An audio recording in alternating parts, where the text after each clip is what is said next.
Wschodnią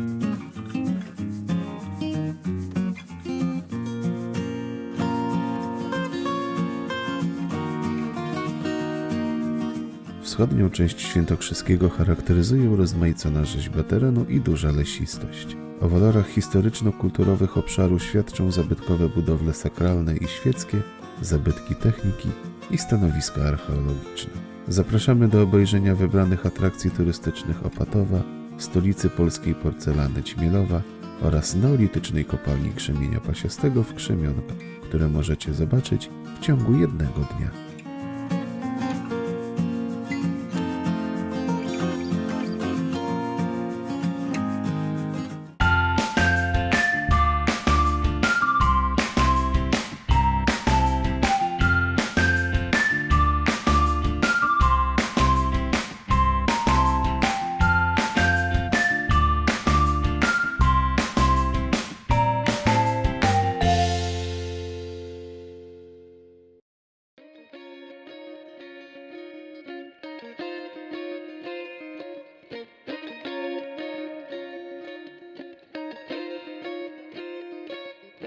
Opatowski rynek to wydłużony, prostokątny plac znajdujący się w sercu miasta. Przy jego wschodniej pierzei zachowała się zabytkowa murowana kamienica z ciekawymi podcieniami arkadowo-filarowymi. Jest to dzisiejszy ratusz miejski.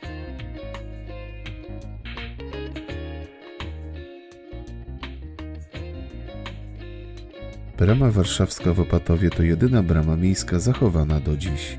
Bramy wraz z murami miejskimi stanowiły potężny system obronny kupieckiego i bogatego miasta. Została ufundowana przez właściciela Opatowa, kanclerza wielkiego koronnego Krzysztofa Szydłowieckiego. Zbudowano ją w latach 1520-1530 z kamienia na planie kwadratu.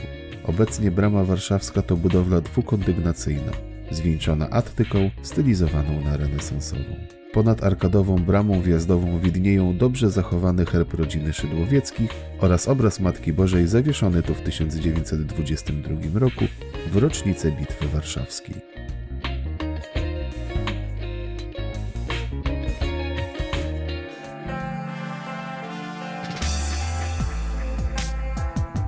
Opatowskie Lochy to zespół dawnych piwnic kupieckich pod kamienicami stojącymi na rynku. Jako że w Opatowie krzyżowały się szlaki handlowe, miasto zyskało znaczną popularność, a że mury miejskie ograniczały obszar i nie pozwalały budować nowych budynków, zaczęło brakować miejsca na składowanie towaru. Kupcy i rzemieślnicy opatowscy rozpoczęli więc chaotyczną budowę piwnic i korytarzy, które do dnia dzisiejszego ciągną się pod miastem.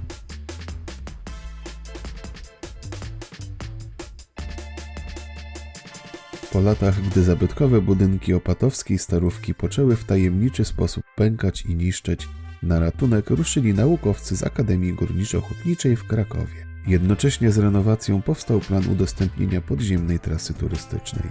Jej długość to 335 metrów, a na trasie spotkamy 46 komór i korytarze biegnące pod rynkiem na 3 poziomach, z których najniższy sięga 14,5 metra pod powierzchnię rynku.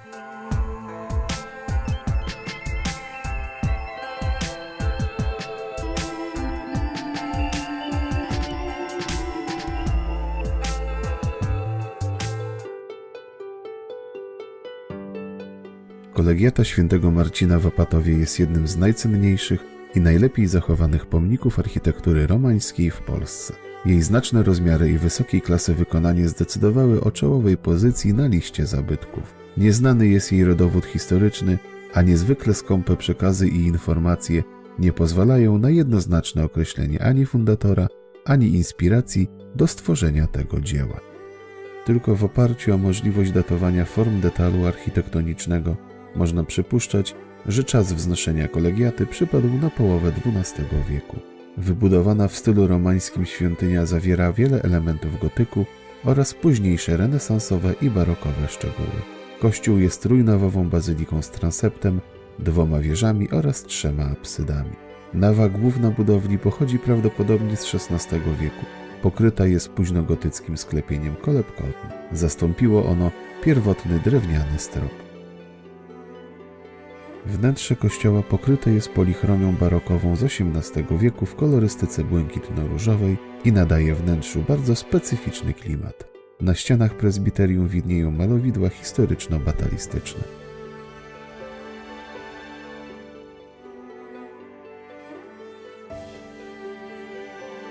W transepcie znajduje się renesansowy nagrobek rodziny Szydłowieckich, kanclerza wielkiego koronnego Krzysztofa i jego syna Zygmunta.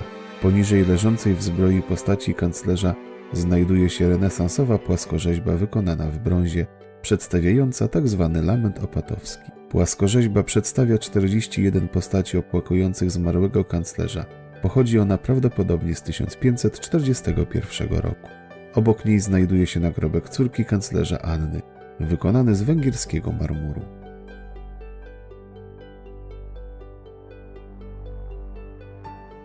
W kolegiacie warto także zwrócić uwagę na regencyjno-rokokową ambonę z połowy XVIII wieku, chór muzyczny wykonany około 1730 roku, drewniany, belkowy z rozetami o motywach roślinnych, organy z 1846 roku wykonane przez organmistrza z Opawy, murowaną chścielnicę z XVIII wieku i znajdujący się nad nią obraz chrztu Chrystusa, kropielnicę kamienną w kształcie pucharu, pochodzącą najprawdopodobniej z początków istnienia kolegiaty, stele kanonickie, ławki późnobarokowe, bogato rzeźbione, z herbami właścicieli Opatowa i ziemi sandomierskiej.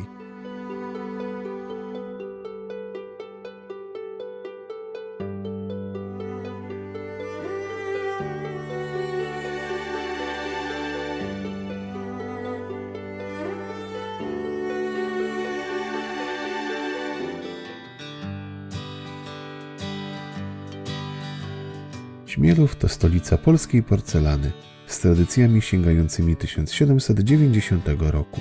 To właśnie tu przy słynnej fabryce powstało żywe Muzeum Porcelany.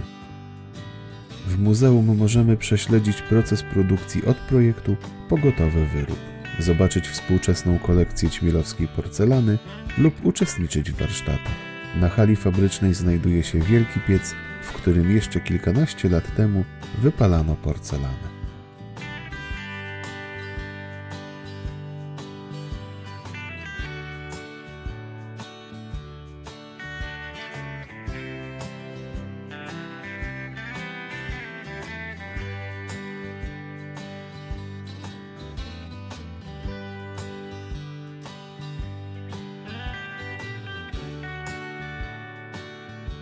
Przy wyjściu z muzeum w salonie firmowym możemy obejrzeć i kupić współczesne wyroby z porcelany. Kompleks Krzemionki to największy na świecie kompleks prehistorycznych kopalni krzemienia. Wydobywano tu szary krzemień pasiasty, z którego wyrabiano na miejscu siekierki i to na skalę przemysłową.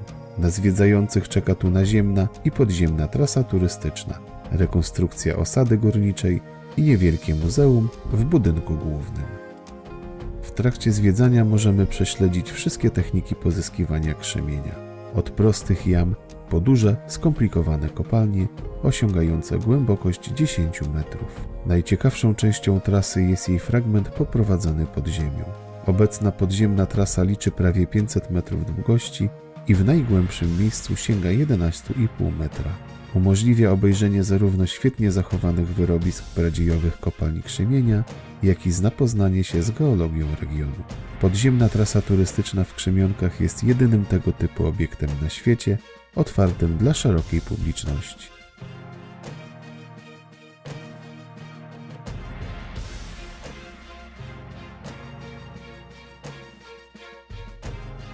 Rekonstrukcja pradziejowej osady jest kolejną atrakcją podczas zwiedzania Krzemionek. Mimo iż nie jest wiernym odzwierciedleniem żadnego ze znanych stanowisk archeologicznych, oglądając ją można wyobrazić sobie, jak ludzie epoki kamienia i wczesnej epoki brązu organizowali przestrzeń, którą zamieszkiwali.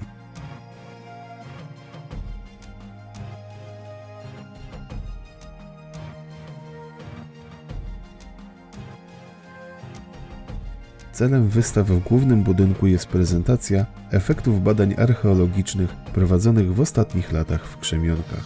oraz walorów przyrodniczych rezerwatu i zmian, jakie zaistniały w przyrodzie tego regionu na skutek działalności neolitycznych górników.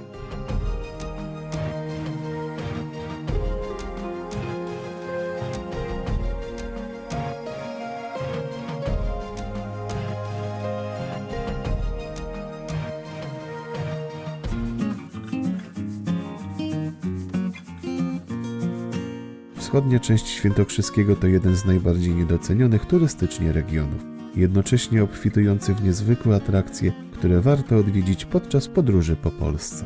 Stare budowle Opatowa wraz z tajemniczymi podziemiami, jedyna na świecie neolityczna kopalnia krzemienia udostępniona do zwiedzania oraz żywe Muzeum Porcelany w Ćmielowie to tylko nieliczne atrakcje wschodniej części województwa. Warto się tu wybrać i spędzić parę dni, tym bardziej, że ceny są tu niższe niż w bardziej popularnych regionach, a ludzie przyjaźni i sympatyczni.